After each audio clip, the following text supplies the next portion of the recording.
Hey guys, and welcome back to the 8-Bit. Jeremy here, excited as ever to bring you the game news you've been searching for. We've got an awesome episode lined up, full of exciting news and reviews. If you're a fan of old games on new consoles, or that next game in the series you've been waiting for, don't go anywhere, guys. Will Fallout 4 be announced this year? The Elder Scrolls and Fallout 3 developer, Bethesda Softworks, has announced that they will host a conference at this year's E3. There has been much speculation as to whether or not they will announce a Fallout sequel at this event, as well as a new entry in the Dishonored series. What do you think will be announced at their conference? Sound off in the comments below, guys. The new Nintendo DS was released in the US on February 13th.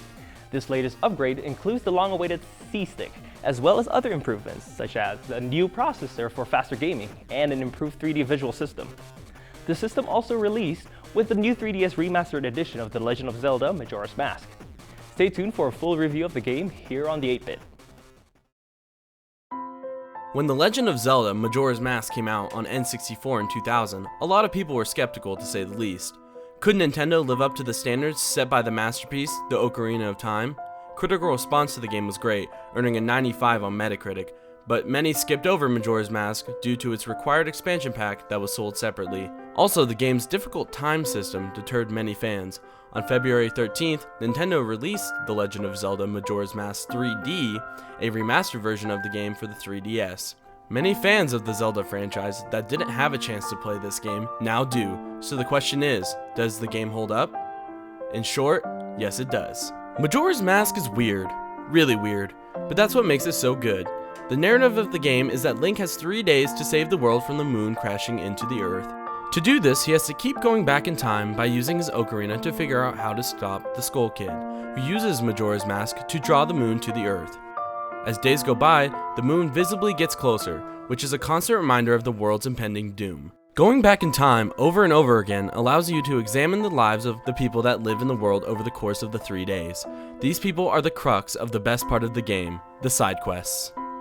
You have to memorize the citizens' schedules to obtain masks, which trigger the other side quests and have different effects.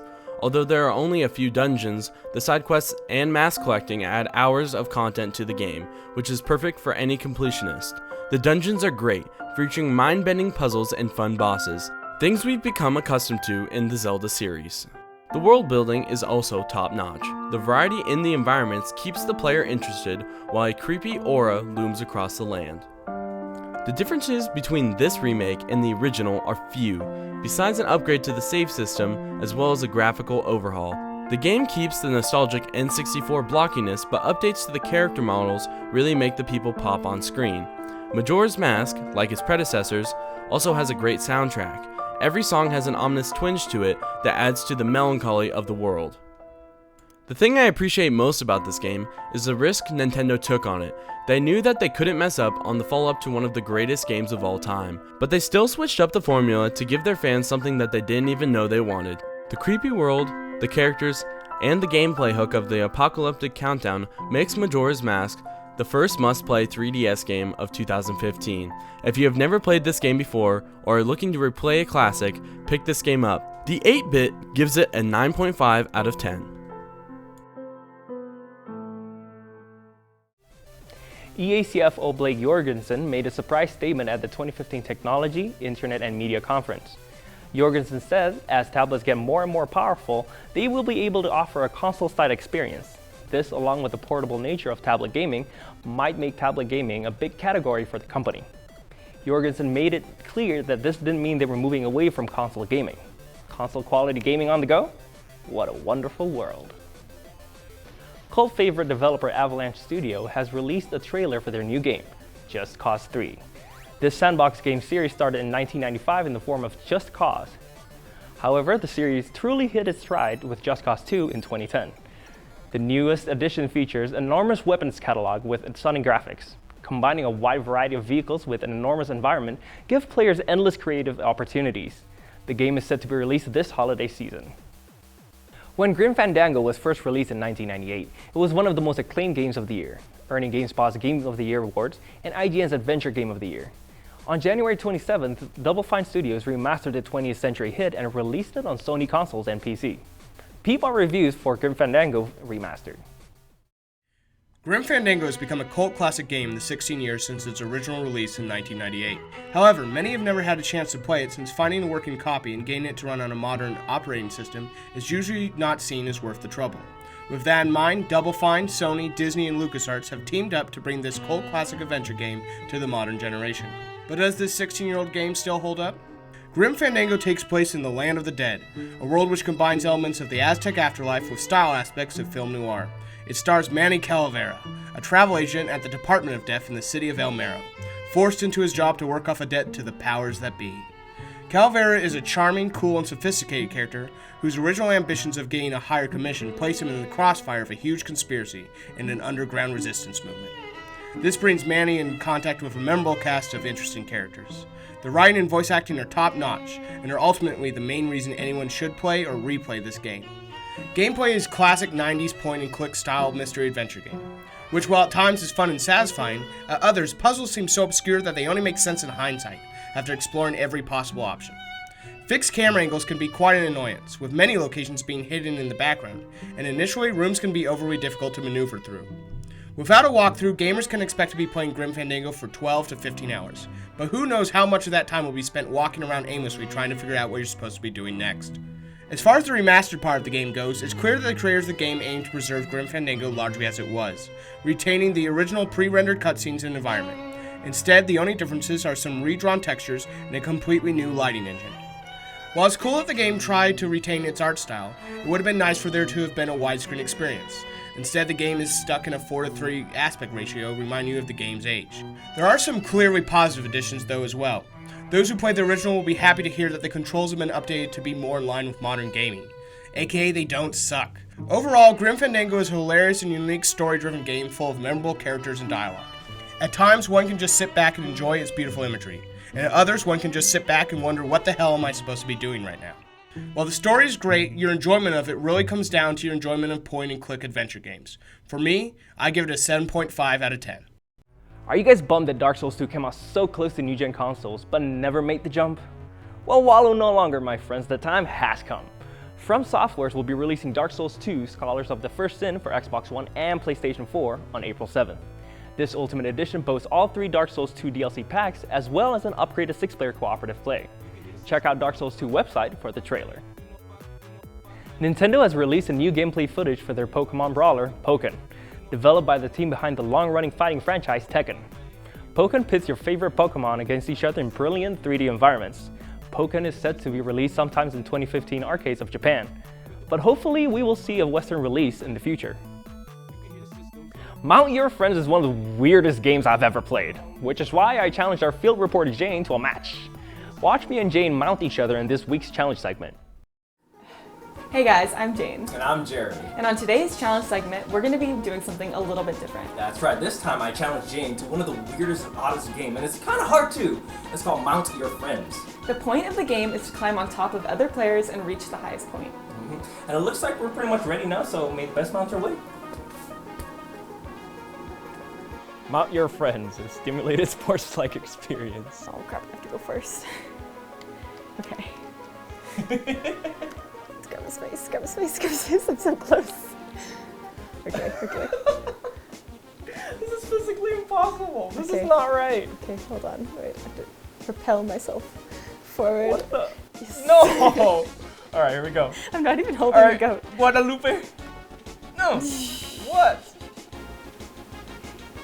I'm gonna like try to do some cartwheels and like propel You can't- myself. Yes, this is a strategy game. It's not a It's strategy. just really complicated. Okay. This cannot count as a strategy game. Alright, you gotta climb higher than me. Oh my gosh, that was so You good. just gotta like Hold on. No, it's fine. fall off the other side. Oh, dang it. You can't move.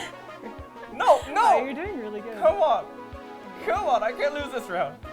You know, this is not as easy as, you know, it looks. Yeah, look at that. No. It's basically like a cartwheel motion. Yeah, that's what, you gotta, like, what I was saying. Oh my god. No, 13, 12, 11, Stop, pressure, stop. 10, 9, No. 8, No. pressure, No. pressure, No. 5, 4, 3, 2, no.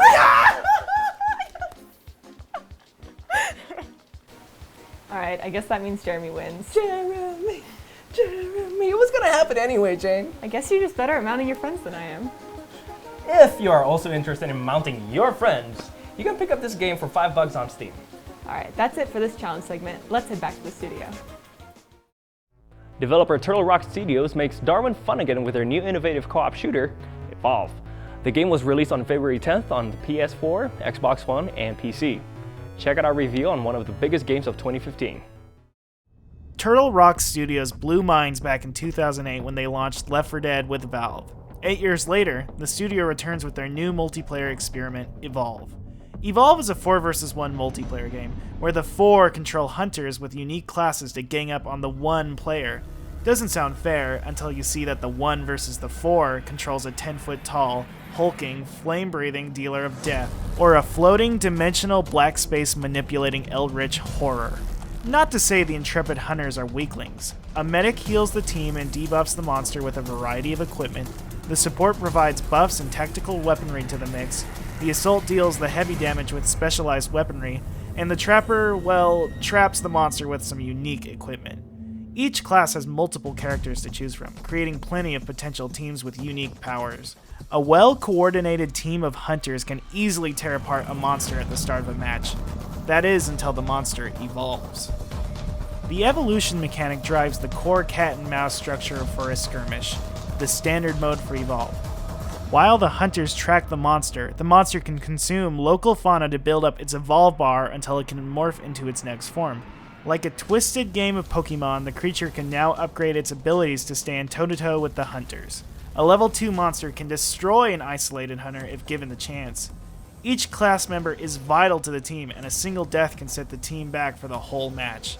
The tension gets thick, but it's a blast when the team can whittle down the monster's health bar with a well-coordinated strike. But tracking down the monster can be a slog thanks to some of the shoddy traversal. The sense of verticality to the maps is cool, but easy to get lost in. The hunter's jetpacks often run out of fuel fast, and can set you back a few frustrating seconds. Of course, the hunters can use a variety of perks that boost their jumping abilities, or combat skills for the matter, but travel could have been fine-tuned a little more so there weren't so many embarrassing mistakes on your part. The shooting works fine, though some of the auto-lock on weapons tend to be a little finicky. They all look and sound great though. The art of the game is phenomenal, with gorgeous sound design and loads of original monster designs roaming around the environment. Granted, these monsters can be a huge, frustrating pest. They can eliminate isolated players in seconds. That's a fine punishment in Left 4 Dead when the sole goal is to survive, but it's hugely annoying while you're chasing after a monster, especially when the odds seem more stacked towards the monster, who at the 3rd stage of evolution can crush most teams. All nitpicks aside, Evolve is a fun and intense co-op experience. The game is a great package for people looking for an interesting take on online multiplayer. The 8-bit gives this game an 8 out of 10. Thank you all for watching this episode of the 8-bit. Tune in 2 weeks for more news and reviews, including The Order 1886 and Kirby and the Rainbow Curse. Have questions, ideas, or just want to chat with us about video games? Email us at the8bitmedia@gmail.com. Like us on Facebook or tweet us at the 8bitmedia. I'm Jeremy Surigar, powering off.